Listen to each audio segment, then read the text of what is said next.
Muy buenas tardes, bienvenidos. Empezamos una nueva emisión de Los Siete Locos. Bueno, vamos a hablar de arte hoy en el programa. Nos visita Marina Oibín, que va a recomendar algunas muestras en el último bloque. Nos visita también la escritora y periodista Irene Chiquiar-Bauer con su nuevo libro Virginia Woolf y Victoria Ocampo, biografía de un encuentro.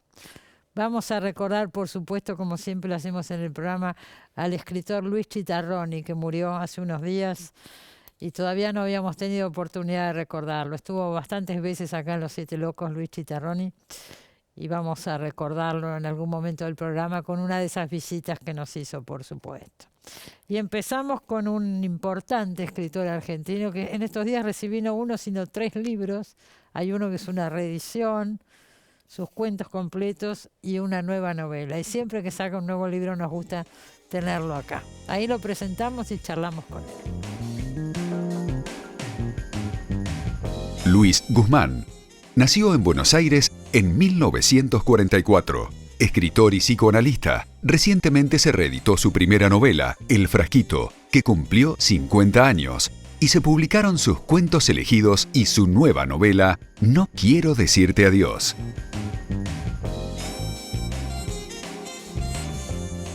Bueno, acá estoy con Luis Guzmán. 3 libros sacó Luis Guzmán, no son nuevos, pero yo de golpe en mi casa recibo todo junto. Una reedición del Frasquito, el libro emblema, ¿no?, de Luis Guzmán, cuentos elegidos y una nueva novela, No quiero decirte adiós. ¿Qué pasó? Son los 50 años del Frasquito, por eso es un homenaje esto que te hace la editorial. Son los 50 años y yo quería empezar hoy con un amigo en común, digamos, ¿no?, que se fue, que escribió el primer Frasquito, que es Luis Chitarroni. Luis Chitarroni. Vamos a pasar hoy un fragmento de... ¿no? Acá siempre despedimos a los autores, ¿no?, que han estado Luisito, en el programa. Vamos a pasar hoy un fragmento. Decirle adiós. No quiero decirle adiós. Eras íntimo amigo de Luis Chitarroni. Bueno, recordalo, habla un poquito de él. Como, viste, hay personas que uno extraña más que otras que no están. Sí. Enrique Pezón y él son 2 personas de esas que uno extraña. Y yo contaba ahí una nota que escribí que lo conocí cuando yo trabajaba de librero en Martín Fierro, y entra un pibe de conscripto, 18 años tenía él. Entonces él discute, mirá el presente. Bueno, seguimos discutiendo. ¿Sí? Y que era un libro de Tomás Pincho, y yo le decía que era Nabokov, con la memoria infalible que tenía, seguro tenía razón él. Le dije que tenía razón él. Y nos divertimos mucho tomando cafés, y la verdad que lo vamos a extrañar. Hay gente que uno va a extrañar. Y hablabas también de Pezoni. Pezoni murió hace muchísimos años. Sí, pero viste que hay personas que, no sé si te pasa, que uno extraña más que otro, que no tiene que ver con que las quiere más, menos, es otra cosa, ¿viste? ¿No? Es otra cosa. Y era parte de esa otra cosa. Pezoni, ¿no?, lo llevó a Luis Chitarroni a trabajar a la editorial sudamericana, ¿no? Sí, ahí cuando Enrique me pregunta en ese tiempo, y se nos ocurrió que podía ser Luisito y funcionaba. Vos también tuviste algo que ver ahí. Sí. Bueno, porque muy amigo de Enrique yo. Y la verdad que... Es un tipo extraordinario también, Enrique Pezoni, sí. No se los extraña. No es que uno quiera más o quiera menos, es otra cosa, digamos. Bueno, pero ustedes eran de la conversación. Un grupo que se reunía, Ricardo Piglia, qué sé yo. Bueno, ahí hay muchos que ya no están. En la esquina de la librería nos juntábamos todos, digamos. Ahí en la calle Corrientes. Todo eso lo recordás en tu libro. En Avellaneda Profana. Avellaneda Profana, ¿se acuerda que salió el año pasado? Sí. Es un poco tu autobiografía, ¿no? Sí, una autobiografía muy novelada, pero... Y ahora últimamente nos juntamos con Chitarroni ahí en Callao y Santa Fe, y después cuando él se mudó en un bar que se llama Justo de Encuentro, y venía, digamos, Maxi Crespi, Diego Erland, los más nuevos, más jóvenes. ¿no? Iban renovando el grupo. Marcelo Gargiulo, que son todos más jóvenes, y bueno, Hinkis, y nos juntamos ahí, extrañamos aquellos tiempos con Pezoni, alcalde, que eran muy, muy divertidos, ¿no? Con Ricardo también son esas personas que extraño mucho. Seguro. Toda esa época que está tan contada en tu libro Avellaneda Profana, lo que era la calle Corrientes, los bares. Sí, los bares, ¿viste? Yo justo presenté el libro ahí en Madrid y me encontré con Beba, que es mujer La mujer de Ricardo. De Ricardo Y, Piglia. ¿viste? Fue tan emotivo. ¿Ella está viviendo en Madrid? Sí, está viviendo en Madrid. Mirá. Y tan emotivo el encuentro porque Sí. era como encontrarse con una parte de Ricardo, digamos, ¿no? Sí, sí. Y bueno, uno extraña, digamos, ¿no? Queda mucho escrito sobre toda esa época. Vos Sí. has escrito mucho, Sí. Piglia también, Sí. en sus diarios, ¿no? Sí, pero sí, Han sí, los quedado diarios muchos eran muy- testimonios. Sí, yo a veces leo los diarios y digo, pero ¿cómo se iba? Nos encontrábamos, tomamos el café y se iba y escribía. Ajá. Y decía, Luis, no sé qué. Y yo, ¿cómo? Y ahí está. Bueno, vos no te puedes sorprender mucho porque escribís sin parar también. Sí. Sin parar. Yo me acuerdo, el año pasado, bueno, salió Avellaneda Profana, pero también hubo una vez que viniste que había sacado 3 libros simultáneos, me Sí, acuerdo de cuando ensayo. fue, sí, el de Esas imbéciles moscas, Sí. La valija de Frankenstein Así es. y la literatura amotinada. Que ahí estaba Piglia, aparecía en Estaba la literatura exactamente, amotinada, Piglia, sí. Leónidas, Lamborghini, Lamborghini. y digamos y Héctor Rivatela. Y Libertela. ¿Mm? Qué figuras, ¿eh? Sí. A mí me Bueno. gusta una metáfora de una persona que era muy joven, cuando sacábamos literal en aquel tiempo, La y revista Literal. había tenido un pasado complicado, pero después había cambiado, ¿no? Ah. Le gustaban, digamos, saquear camiones de caudales. Ah, bueno. Entonces, cuando pedía pasar los camiones de Prosegur, dice que si él estaba sentado en la plaza, le picaban la palma de la mano. Entonces, Como una adicción. uno piensa ¿Quién que era ese personaje? Ortaola, que publicó un texto en literal. Después se hizo pero escritor. nunca más lo vi. Y no sé si siguió escribiendo, pero uno se pregunta, ¿viste? Sí. Cuando, supónete, ¿por qué después de Yo el Supremo Roa sigue escribiendo? ¿Por Claro, qué si ya tiene una y porque obra te pican la cumbre, palma de las manos, te pues no pica puedes la dejar de palma de la hacerlo. mano. Por Ah. eso, Publicaste de estos 3 libros que recibí, hay uno que es nuevo, que es No quiero decirte adiós, que es tu última novela. Es un policial, podríamos decirle, ¿cierto? sí, al menos sí, tiene una intriga policial, digamos, y como siempre, digamos, reaparecen personajes. Claro, el pesista, ¿cómo El que se llama? pesista Valesky. Valesky había aparecido por primera vez ¿en qué libro? Porque acá hay en- historias que se van en- continuando. creo que en Lo más oscuro del río, en un cuento. Y después en Y una de las después novelas, aparecen Hasta que te conocí. Hasta que te conocí. Y son esos personajes al borde del riachuelo, de un club que se llama el Río Regata. Sí. Y a mí me cambió mucho cuando Mario Levin hizo la película Sottovoce. Sí. Esa está basada en Tennessee. en tu novela En Tennessee. mi novela Tennessee, y entonces ahí, viste, Lito Cruz, Norman Pon y Martina Gemián, a orilla del riachuelo, cantan el tango Íntima. Y una cosa es escribir, y otra cosa es cuando escuchás lo que escribiste en personas de carne y hueso, Sí. que por más que sean de ficción, viste, ahí es otra cosa. Y eso me enseñó mucho a mí, digamos, sobre todo en la cuestión de los diálogos, ¿no? Antes no Ajá. me importaba cuando empecé a escribir quién hablaba, era todo lo mismo, pero después con Es el que yo tiempo, creo que si tomamos El Frasquito, que acaba de cumplir 50 años, tu primera novela, y No quiero decirte adiós, la última, has cambiado muchísimo. sí, ¿El estilo? Sí, no tiene nada que ver. No tiene nada que ver. No, nada que ver. Quizás Es más, una vez que viniste acá me dijiste, yo no me reconozco en el que escribió El Frasquito. no sabes lo que pasó. Yo lo presenté en Barcelona y en Madrid. Y entonces estaba mi hija delante. Y Raquel Garzón, que tiene una librería muy linda. Ahí Una periodista argentina que se fue a vivir a Madrid y puso una librería. Olavide, ¿no? Entonces, ¿Cómo se llama la librería? Olavide. Olavide. Hermoso. Y entonces me dijeron que leyera. Estaba mi hija. Y empecé a leer y dije... ¿El no, Frasquito? Sí, no, dije, acá termina la censura. Y, La autocensura. sí, la autocensura. Y en Barcelona pasó lo mismo. Y también estaba ahí mi hija y digo, pero esto es un tango. Entonces justo por suerte había un amigo que canta tangos muy bien Que y cante. me dice, por una cabeza. Y sí, digo, cantalo. Claro, los españoles estaban muy asombrados porque de pronto en lugar de hablar del libro empezó a cantar Empezó por una con- cabeza. Vos no querías leer delante de tu No, hija. estaba seguro que me Este autocensuré. libro provocó mucho escándalo cuando salió. Bueno, estaban los militares en ese momento. Sí, Fue prohibido el sí, libro. estaban los militares. Bueno, no, fue en el 73 que salió. Salió en el 73, me lo prohibí en el 76, ahí trabajando en la librería, de esa manera que entró la persona de patria, propiedad, tradición, patria y familia. Y estaba Cecilia Absat, que quería que yo le regalara el frasquito. Y yo le regalé Brillo, porque lo tenía escondido ya. Otro libro de Luis Entonces Guzmán. cuando voy Yo a... tengo que... sí, vos perdóname. Sí, dale, dale. Perdón, ¿eh? Está todo bien, ¿no? Cecilia Absat, la periodista, y vos le regalaste claro, tu libro Brillo, porque yo no quería, lo tenía escondido.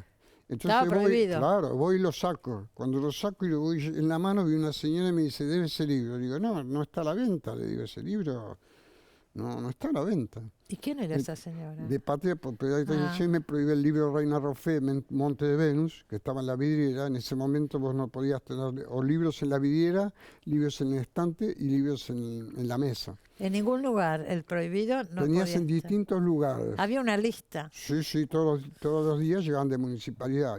Y yo me olvidé y la Reina Rofé, Monte de Venus, me hizo la multa. Una infracción. Entonces yo digo, pero si ya hizo la multa por una. Y ella no sabía que yo era el que lo había escrito. Claro, vos eras el librero, pero además yo el soy autor del cuando- libro. Claro, me dice, si no me lo da, llamo al patrullero.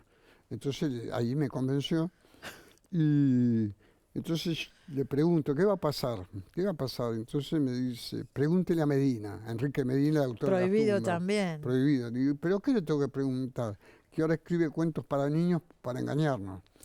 Entonces, Qué persecución. Sí, seguimos caminando y yo no le digo nada hasta ahí, ¿viste? Hasta que un momento me confieso y digo, bueno, yo escribí ese libro. Me dice, bueno, sí, buena porquería escribió. No, pero era joven, había pasado 3 años, no escribo más así.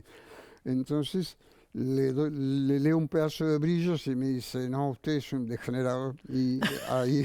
No tiene remedio. Sí, no tenía remedio. Y bueno, El frasquito es un libro mítico. Hoy es un libro mítico. Sí. Circuló mucho en esa época antes de la prohibición. Escribió una nota Osvaldo Soriano, ¿no? Osvaldo en Soriano La Opinión. sale, y eso cuando lo sale popularizó. una nota. Se habían hecho 1000 ejemplares nada más. 1000. Y con la nota de Soriano se agota en 2 días el libro. Se transforma en bestseller. Y era tu primer libro. Y era mi primer libro, ¿viste? ¿Y qué editorial lo publicó? Noé, que publica la revista Literal y publica Segregondi y Retrocede de Osvaldo Lamborghini. Con la plata que se había ganado con el frasquito, pues se venden muchas ediciones. Sí, claro, fue un boom en ese momento. Sí, aparte era rarísimo para mí porque, ¿viste? Vos no siempre escribías cuento para una Becel. anécdota, ¿no? Que yo era vendedor y soy de Racing y entró Perfumo.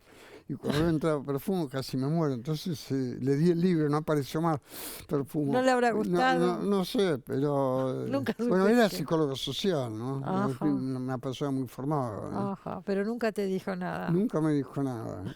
Y otra vez pasó el Sadani y fuimos a tomar un café. Y, ¿El Sadani? Sí, porque a mí La Casa del Ángel me había enamorado. Una gran película, Sí. además, de Torre Nilsson. Mm. Ahora yo digo, más allá del boom, del frasquito y demás, decíamos lo que cambió tu escritura. Y cambió mucho porque me parece que digo, que está perfecto, digo, uno podría ser así, ¿no? Y decir, bueno, acá está frasquito, acá empiezan los cuentos, donde empieza a haber una narración, pero todavía no hay personajes. En el medio tendría que estar Villa, digamos, aparece el primer personaje y acá ya aparecen personajes, ¿no? Y que se repiten entre una, Sí, novela, que se de una repiten, novela a que son otra. Valeschi y Bersani, Sí. y a mí los dúos me gustan, Sí. porque es muy difícil, digamos, Joder. pero es un género difícil, pero bueno, Bugar y Pécuchet, Claro, bueno. digo, es un género que se complementan, y digamos, me tengo que cuidar, digamos, porque me acuerdo que salió una nota, ¿te acordás de María Esther de Miguel? ¿Cómo no me voy a acordar? Bueno, Querida amiga María Esther de Miguel. ¿viste? había escrito en una crítica, dice, son los mejores diálogos de la literatura argentina. Creo que por Villa el Peletero, no me acuerdo. Y yo me tengo que cuidar de no fascinarme con eso, porque uno no se tiene que fascinar de lo que le sale bien. Pero si no te está salen preocupado de lo que no le realmente. sale bien. Son estos personajes, recién nombrabas El Peletero, otra novela, ¿no? Son personajes marginales que te gusta trabajar, en barrios marginales. Por ahí los conocés, pero lo transmitís muy bien, digo. Y porque me gustan esos personajes marginales y que se quedaron sin oficio, porque imagínate un peletero, ¿qué hace? ¿No? Y este era un pesista, ¿no? Y este era un pesista, ¿no? Son anacrónicos en ese sentido, que se han quedado como sin lugar en la estructura. No es que viste, te echan un trabajo y puedes conseguir otro. No, claro, es un rubro que no existe más. Como, claro. ¿no? Como una especie de anomia, ¿no? Entonces eso me gusta mucho, y ahí empecé con los personajes, y me ayudó mucho también Puig, digamos, para empezar a escribir, digamos. Creo que el diálogo entre las dos mujeres ahí está realmente bien. ¿Quién te ayudó? Manuel Puig, digamos, Manuel leer Manuel, digamos. Bueno, fuiste muy amigo además de Manuel Sí, Puig. Muy amigo. Sí, yo tengo dedicada la tradición de Rita Hayworth. Dedicada por él. Por él, que dice, todas estas te aman. Entonces, todas nombres de actrices argentinas, Zuli por Zuli Moreno, ¿no? Todos sus ídolos. Sí, éramos muy amigos. Bueno, tiene un tono tanguero también la novela, ¿no? Totalmente. Absolutamente. Totalmente. Bueno, eso se te da también muy bien. Sí, es así. Por eso cuando dije que en la presentación dije, bueno, que cante por una cabeza un tango. Por una cabeza. Sí, yo creo que hay mucho tanguero, y en el sentido sentimental del término, que también se ha perdido en la literatura. Sí, ¿no? Claro. Porque el límite con el sentimentalismo y lo cursi, y Manuel lo maneja en un delicado equilibrio tan bien, digamos, ¿no? Y ahí aprendí a contar un personaje femenino que no fuera contado por un hombre, como me parece que puede aparecer en Rayuela. Es una versión de Oliveira, La Maga, ¿no es cierto? O Alejandra de Sobres y Tumbas. Y yo aprendí mucho ahí, y es lo que más quiero ahora, que tengo 3 novelas, digamos. ¿Sin publicar? Sí. ¿3 tenés ya? Sobre todo una de un cantor de tango. La del cantor de tango ya lo dijiste varias veces, pero dijiste. La íbamos a sacar, pero... Dos extraños. Mirá qué memoria que tenés. Sí, porque lo has contado acá, sí. Claro. Esa no salió todavía. No, va a salir extraños, el año que viene, Dos extraños. ¿Cuándo va a salir? El año que viene. El año que viene. Pero quiero decirte algo, no quiero decirte adiós, es una frase de Raymond Chandler. Sí, es una frase justo que nombraste a Osvaldo Soriano. Sí. Es una frase que está en el largo adiós, en la última página, antes de la frase triste, solitario y final, que es la que dice que Marlowe le dice a Terry Lennon, y dice, no quiero decirte adiós. Entonces, como título me parecía que es lindísima. Es hermoso, ¿no? Es lindísima. Es hermoso, ¿no? Y los títulos, como uno pasa de un título... Del frasquito. A un título tan... ¿no? Y bueno, pero hubo un cambio grande, es lo que estamos diciendo. ¿no? Es un y ahora que grande. lo estaban traduciendo al italiano, finalmente el frasquito no iba, y le pusieron los gemelos, ¿no? Los gemelos. Bueno, habría que saber de qué se trata. Porque hay mellizos. Hay mellizos. Digamos que la verdad que, bueno, es como que se me pica la mano y sigo escribiendo, lamento por...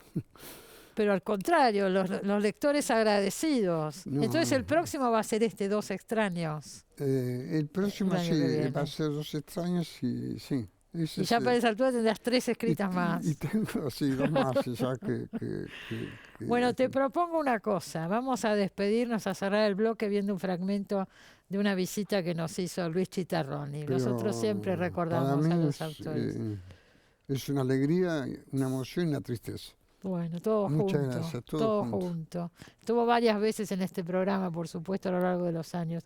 En esta nota que vamos a pasar un fragmento, lo invitamos a hablar cuando fueron los 50 años de la aparición de 100 años de soledad de García Márquez. Y vino a hablar de 100 años de soledad. Ahí lo vemos. Puedo girar, ¿no? Sí, Luis, gracias. Gracias por haber venido. Luis Chitarroni, ¿por qué 100 años de soledad? es 100 años de soledad. ¿Y por qué no 50, como decía Borges? Se bastaban, no. Arreglamos el 50. Creo que es un libro que aún hoy, con las malas influencias de la lectura veloz que instalan los inmediateces, ¿cómo se llaman? Los celulares, se puede leer como un libro único en la historia latinoamericana y como un libro único en la literatura universal. Creo que es como una especie de síntesis bárbara, una síntesis de lo que era la literatura hasta la década del 60, la literatura latinoamericana, y una síntesis de lecturas que él había hecho, en gran medida leyendo libros de Sudamericana, en México y en los lugares, y en Colombia. Entonces hay mucha literatura adentro de 100 años de soledad. Está por supuesto Faulkner y Yoknapataufa, está por supuesto Rulfo, está por supuesto, y dentro del libro aparecen, porque es uno de los primeros libros en los que los cruces intertextuales están dados de una manera muy cortés para el lector. Aparecen La muerte de Artemio Cruz, aparece, no me acuerdo qué novela de Alejo Carpentier, y aparece Rayuela, curiosamente. Creo que es una elaboración única, creo que es una apoteosis. Muchas veces lo oía cuando hablabas con Gloria, que hablaban de estos relatos que aparecían en él, y aparecen contados y a la vez transmigran en Macondo muchos relatos de la biografía real de García Márquez. El mejor modo de leerlo creo que es leyendo también Vivir para contarla, que es el libro biográfico de Gabo. Claro, porque él ahí cuenta muchísimas cosas referidas a este libro. Y a otros, por ejemplo, que la escribió en México oyendo a Hard Day's Night de los Beatles y los preludios de Debussy. Esa era la música, el continuo de música. Que estaba ahí, el trasfondo del libro, digamos.